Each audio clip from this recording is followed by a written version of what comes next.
हेरा फेरी 3 comedy का महायुद्ध और बाबूराव साल 2000। हिंदी सिनेमा में एक साधारण सी फिल्म रिलीज हुई, हेरा फेरी। उस समय शायद किसी ने नहीं सोचा था कि यह फिल्म आने वाले दशकों तक कल्ट कॉमेडी कहलाएगी। इन 3 किरदारों की केमिस्ट्री ने बॉक्स ऑफिस और दर्शकों के दिलों में फिर शुरू हुआ इंतजार। तीसरा पार्ट कब आएगा? हेरा फेरी 3 का ऐलान कई सालों तक अफवाहें और झूठी घोषणाएं होती रहीं। कभी कहा गया अक्षय बाहर हो गए हैं, कभी कहा गया नया डायरेक्टर आएगा। लेकिन आखिरकार 2023 से 24 में ऑफिशियल ऐलान हुआ, प्रियदर्शन पहली हेरा फेरी के डायरेक्टर फिर से इस जहाज को संभालेंगे। फैंस में खुशी की लहर दौड़ गई। सबसे बड़ा विवाद, बाबूराव का बाहर होना। 2025 की शुरुआत में बम फटा। परेश रावल ने कहा कि वो हेरा फेरी 3 का हिस्सा नहीं रहेंगे। उनकी वजहें, उन्हें स्क्रिप्ट नहीं दी गई थी, कोई लंबा कॉन्ट्रैक्ट नहीं दिया गया। फिल्म की दिशा को लेकर भर फैंस के लिए यह खबर सदमे जैसी थी। हेरा फेरी बिना बाबू भाई, नामुमकिन कानूनी लड़ाई और पैसे का मामला। अक्षय कुमार की प्रोडक्शन हाउस ने परेश रावल पर 25 करोड़ रुपए का मुआवजा दावा किया। बाबूराव की ग्रैंड वापसी, कुछ हफ्तों की खींचतान के बाद मामला सुलझ गया।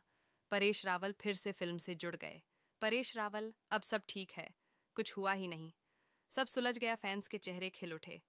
सोशल मीडिया पर मीम्स की बाढ़ आ गई। बिना बाबू भाई हेरा फेरी, जब राजू अपनी चालाकी दिखाएगा, श्याम चिढ़ेगा और बाबूराव चप्पल उठाएंगे तो थिएटर हंसी से गूंज उठेगा। हेरा फेरी 3 बाबूराव की वापसी, राजू श्याम का कमाल और प्रियदर्शन की आखिरी हंसी मुंबई की चहल पहल भरी गलियों में। जहां हर मोड़ पर कोई नई कहानी जन्म लेती है, वहीं एक कहानी 20 सालों से दर्शकों के दिलों में जिंदा है। हेरा फेरी की साल 2000 में पहली बार जब बाबूराव, राजू और श्याम दर्शकों से मिले तो उनकी मासूमियत, चालाकियां और बेवकूफ़ियां सब पर छा गईं।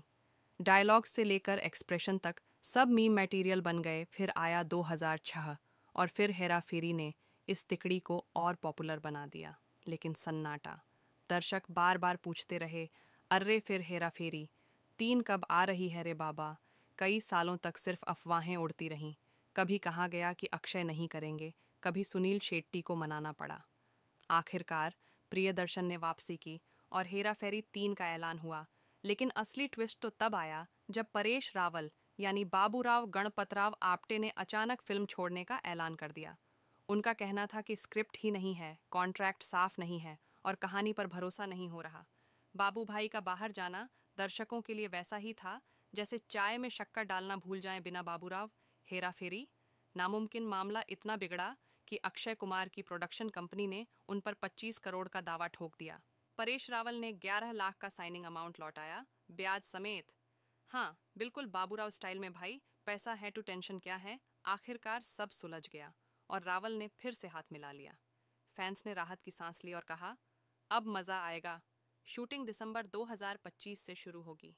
2026 के मध्य तक कैमरा क्लोज होगा और 2027 में एक बार फिर सिनेमा घरों में गूंजेगी हंसी का प्रियदर्शन, जिन्होंने हमें हेरा फेरी जैसी कालजयी कॉमेडी दी, अब रिटायरमेंट की ओर बढ़ रहे हैं।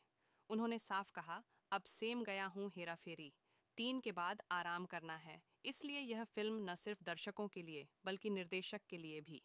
आखिरी हंसी साबित, आज जब भी इंटरनेट पर मीम बनते हैं तो उनमें बाबूराव का चेहरा जरूर दिखता है। लोगों की उम्मीदें आसमान पर हैं। सब चाहते हैं कि तीसरा पार्ट पहले की तरह ही हंसी से लोटपोट कर दे। हेरा फेरी 3, बस अब इंतजार है तो तैयार हो जाइए, क्योंकि जब बाबू भाई अपनी चप्पल संभालेंगे, राजू अपनी चालाकी दिखाएगा और श्याम। दोस्तों, आपकी एक लाइक और एक सब्सक्राइब हमें और अच्छा कंटेंट बनाने की ताकत देती है। तो जल्दी से लाइक बटन दबाइए, चैनल को सब्सक्राइब कीजिए और बेल आइकन भी दबाइए।